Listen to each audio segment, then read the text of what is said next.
दोस्तों matric inter dummy registration card 2026 अभी भी बहुत सारे बच्चे ऐसे हैं जिनका अभी तक फ़ोटो और सिग्नेचर नहीं खुल रहा है। ऐसे बच्चों को क्या करना होगा, उनके सामने क्या समाधान है? क्योंकि बच्चे बड़े परेशान हैं कि मेरा फ़ोटो और साइन नहीं दिखा रहा, नहीं खुल रहा, तो क्या मेरा फ़ोटो सच में अपलोड हुआ है कि नहीं हुआ है, साइन अपलोड हुआ है कि नहीं हुआ है। साथ ही साथ कुछ बच्चों को इस तरह का एरर अभी भी दिखा रहा है, नो डेटा फाउंड का। देखिए नो डेटा फाउंड, और इसके साथ साथ एक एरर और है, वो क्या है कि बच्चों के सामने लिख रहा है चेक करने पर please enter valid credentials check fee details.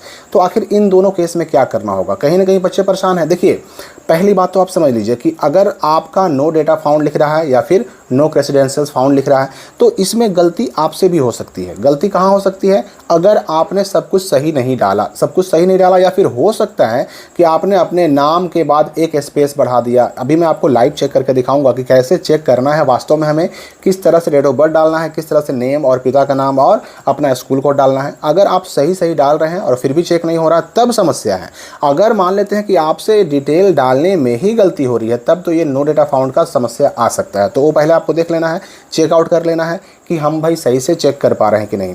अब अगर फिर भी अगर नो डेटा फाउंड लिख रहा है तो क्या करना होगा, उस केस में मैं आपको बता दूं। अच्छा, फोटो सिग्नेचर का प्रॉब्लम हो या फिर नो डेटा फाउंड का प्रॉब्लम हो, दोनों केस में आपको करना एक ही काम है। चाहे मैट्रिक वाले हों चाहे इंटर वाले हों, दोनों केस में करना क्या है आपको कि सीधे चले जाना है अपने स्कूल। ठीक है, अपने स्कूल जाइएगा ना, तो यहाँ पर स्पष्ट मैं कर दूँ, बहुत सारे बच्चों ने यह भी सवाल किया था कि स्कूल से हमें मिल सकता है कि नहीं डमी रजिस्ट्रेशन कार्ड। तो मैं आपको बता दूँ कि देखिए जो नोटिफिकेशन आता है ना उसमें ये स्पष्ट लिखा रहता है कि बच्चे स्वयं भी डाउनलोड कर सकते हैं डमी रजिस्ट्रेशन कार्ड को, बच्चे स्वयं भी डाउनलोड कर सकते हैं। साथ ही साथ जो है ना स्कूल वालों को भी अलग से उनके लॉगिन आईडी और पासवर्ड में लॉगिन करने पर डाउनलोड करने का एक जो है ऑप्शन उपलब्ध रहता है। यानी कोई भी स्कूल अपने यहाँ के सभी बच्चों का, 10 के बच्चों का भी, 12 के बच्चों का भी डमी रजिस्ट्रेशन कार्ड एक साथ डाउनलोड कर सकता है।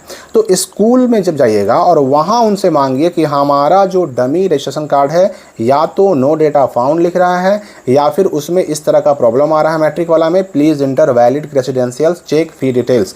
तो हमें हमारा डमी रजिस्ट्रेशन कार्ड चाहिए, या तो हमें दिखाइए या फिर हमें प्रिंट आउट दीजिए, क्योंकि प्रिंट आउट देने का भी आदेश रहता है किसको, तो स्कूल वालों को। तो वहाँ से जब आपको मिलेगा तो वो बिल्कुल सही मिल जाएगा। मतलब आपको, आप भले ही ऑनलाइन चेक ना कर पा रहे हो, स्कूल से तो मिलना ही मिलना है, कोई इसमें डाउट नहीं। यहाँ पर मैं स्पष्ट कर दूँ कि अगर मान लेते हैं फ़ोटो सिग्नेचर वाला भी प्रॉब्लम है तो फ़ोटो सिग्नेचर वाला प्रॉब्लम में भी आप सीधे जाइए स्कूल और उनसे कहिए कि हमारा चेक तो हो रहा है लेकिन फ़ोटो नहीं खुल रहा, साइन नहीं खुल रहा। मैंने पहले भी बताया है कि देखिए फ़ोटो और साइन आपका अपलोड है, ये बिल्कुल मत सोचिए कि आपका अपलोड नहीं है। ना खुल रहा है अलग बात है, ये सर्वर प्रॉब्लम की वजह से ना खुल रहा है, लेकिन अपलोड है। क्यों अपलोड इसलिए मैं कंफर्म बता रहा हूँ ना, क्योंकि बिना फ़ोटो और सिग्नेचर के अपलोड किए किसी भी बच्चे का रजिस्ट्रेशन हो ही नहीं सकता, वो रजिस्ट्रेशन कंप्लीट ही नहीं होगा, सबमिट ही नहीं होगा। तो जब स्कूल वाले डाउनलोड करेंगे तो उनको डाउनलोड करने पर फ़ोटो साइन खुलेगा। ये जो आप देख रहे हैं ये स्कूल आईडी से डाउनलोड किया हुआ है, और स्कूल आईडी से डाउनलोड करने में बच्चे का फ़ोटो और साइन 100% रहता है। तो आपका अगर फ़ोटो साइन नहीं खुल रहा, सीधे जाइए स्कूल, उनसे कहिए कि भाई हमें हमारा डमी रजिस्ट्रेशन कार्ड दिया जाए या दिखाया जाए, और जब वो देखिएगा ना तो उसमें आपका फ़ोटो भी रहेगा, साइन भी रहेगा, निश्चिंत हो जाइए। अब यहाँ पर देखिए कुछ बच्चे सवाल ये कर रहे थे कि जो बच्चे एक्स स्टूडेंट हैं, जो पहले फेल कर गए थे, जो दोबारा एग्ज़ाम देना चाह रहे हैं या फिर जो इम्प्रूवमेंट का एग्ज़ाम देना चाह रहे हैं, क्या उनको भी ये डमी रजिस्ट्रेशन कार्ड मिलेगा, क्या उनको भी कुछ करना है?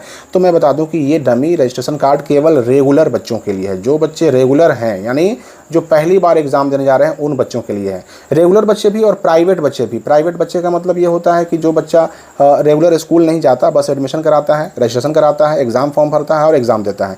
तो रेगुलर और प्राइवेट कोटि के बच्चे का ये डमी रजिस्ट्रेशन कार्ड आता है। अब इसमें नहीं किसका आता है, तो एक्स बच्चे जो पहले एग्ज़ाम दिए और फेल हो गए उनका नहीं आता है।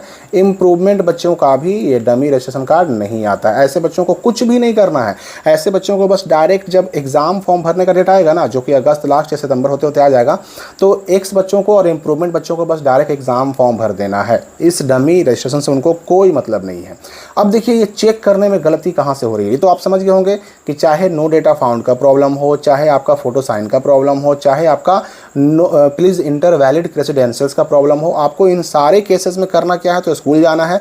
अच्छा, यहाँ पर देखिए कुछ बच्चों ने सवाल किया था कि हमारे स्कूल में हम जब गए तो वहाँ कहा गया कि अगर आपका सब कुछ सही है तो कुछ भी करने की ज़रूरत नहीं है, कुछ अपलोड नहीं होगा, कुछ नहीं करना है। तो मैं यहाँ आपको दिखा दूँ कि ये जो आप देख रहे हैं स्क्रीनशॉट, ये बिहार बोर्ड का इंटर वाला वेबसाइट का स्क्रीनशॉट है।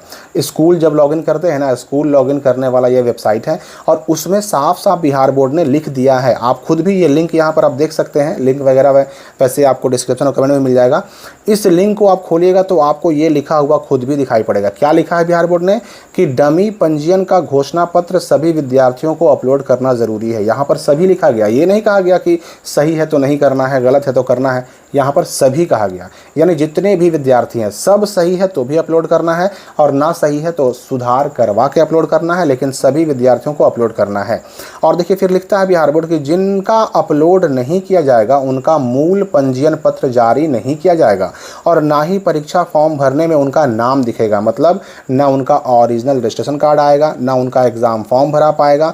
और इसलिए विद्यार्थियों का डमी पंजीयन घोषणा पत्र विद्यालय के प्रधान द्वारा अपलोड किया जाएगा। ये आप खुद से भी नहीं कर सकते, ये घोषणा पत्र आपको स्वयं अपलोड भी नहीं करना है। अपलोड कौन करेगा? तो आपके अपने स्कूल के हेडमास्टर करेंगे, वही अपने यूजर आईडी और पासवर्ड से करेंगे। ठीक है, ये स्कूल का यूजर आईडी पासवर्ड जिसके पास भी रहेगा वही करेगा, लेकिन स्कूल के द्वारा ही किया जाएगा, आप स्वयं नहीं कर सकते। तो ये बात समझ जाइए कि जो अभी आपने डमी रजिस्ट्रेशन कार्ड देखा ना, ये इंटर वाला, यहाँ पर आप देख सकते हैं कि इसमें जो नीचे घोषणा पत्र दिया गया है और मैट्रिक में भी दिया गया है, बस क्या करना है कि यहाँ आपको अपना साइन करना है, यहाँ गार्जियन का साइन करना है और जमा कर देना है। यहाँ पर आपके हेडमास्टर साइन करेंगे और ये पूरे पेज को स्कैन करके अपलोड करेंगे। अपलोड करेंगे तभी आपका मूल पंजीयन पत्र यानी ओरिजिनल रजिस्ट्रेशन कार्ड आएगा, तभी आप एग्ज़ाम फॉर्म भर पाएंगे। ये बात आप समझ लीजिए, क्योंकि ये बात जो है बिहार बोर्ड ने अपने वेबसाइट पर लिख डाला है। अब रही बात की चेक करने वाला समस्या कि हम चेक कैसे करें कि हमारा सब कुछ सही सही दिखाए। तो देखिए चेक करने वाला जो वीडियो है वो हम अगले वीडियो में उसका एक लाइव आपके सामने दिखाएंगे। सिर्फ चेक करने वाला ही नहीं